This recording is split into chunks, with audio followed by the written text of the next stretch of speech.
আপনাকে যদি বলা হয় অফার দেওয়া হয় যে আসলে আপনি নাটকের অভিনেত্রী, সিনেমা অফার পেলেন, জায়েদ খান নায়ক, করবেন? না, কেন করবেন না?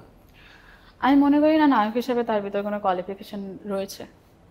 সে তো এখন ডিগবাজি দিলেও ভাইরাল। হ্যাঁ, হিরো আলমও ভাইরাল তো।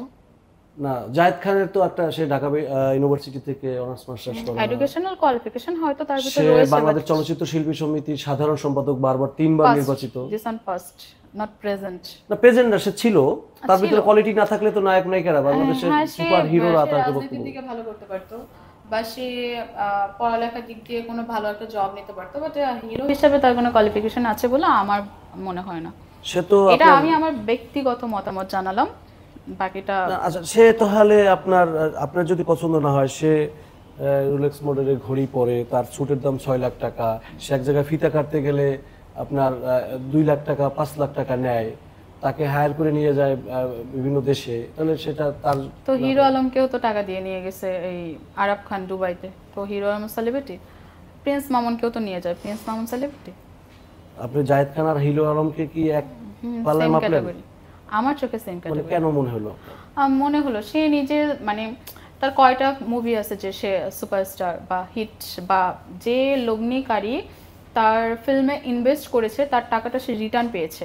আমি মনে করি সুপারস্টার তাকে বলে, আমি একজন প্রডিউসার হিসাবে আমি তার ফিল্মে 5 কোটি টাকা ইনভেস্ট করলাম, সরি টু সে, আমি তাকে দিয়ে আমি 8 কোটি টাকা ইনকাম করলাম, বা আমি যেটা ইনভেস্ট করেছি আমি সেটাই রিটার্ন পেলাম।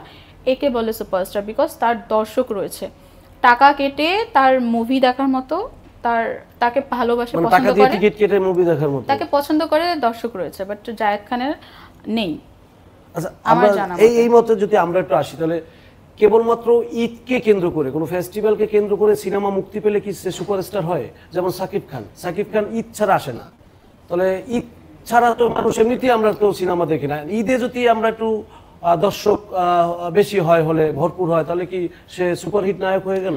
না, সাকিব খানের যে লাস্ট এই যে ঈদের যে বিষয়টা বললেন, সে লাস্ট 3-4 বছর সর্বোচ্চ হলে 5 বছর ধরে ঈদে মুভি রিলিজ দিচ্ছে, বাট এর আগে থেকে কিন্তু সে স্টার। সে কিন্তু একদিনে স্টার হয়নি, সে আজকে দীর্ঘ 25-26 বছর ধরে কাজ করে, আমারও জন্মের আগে থেকে।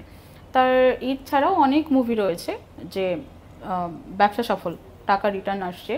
আর আপনি একটা বিষয় দেখবেন, আমাদের গ্রামগঞ্জে আনাচে কানাচে যেখানে টিভি নেই, খুব খুবই গরিব, খুবই লোয়ার ক্লাস, এমন জায়গাও সাকিব খানকে চিনে, এবং তার ভালোবাসা পছন্দের মানুষ, তাদের পছন্দের হিরো সাকিব খান।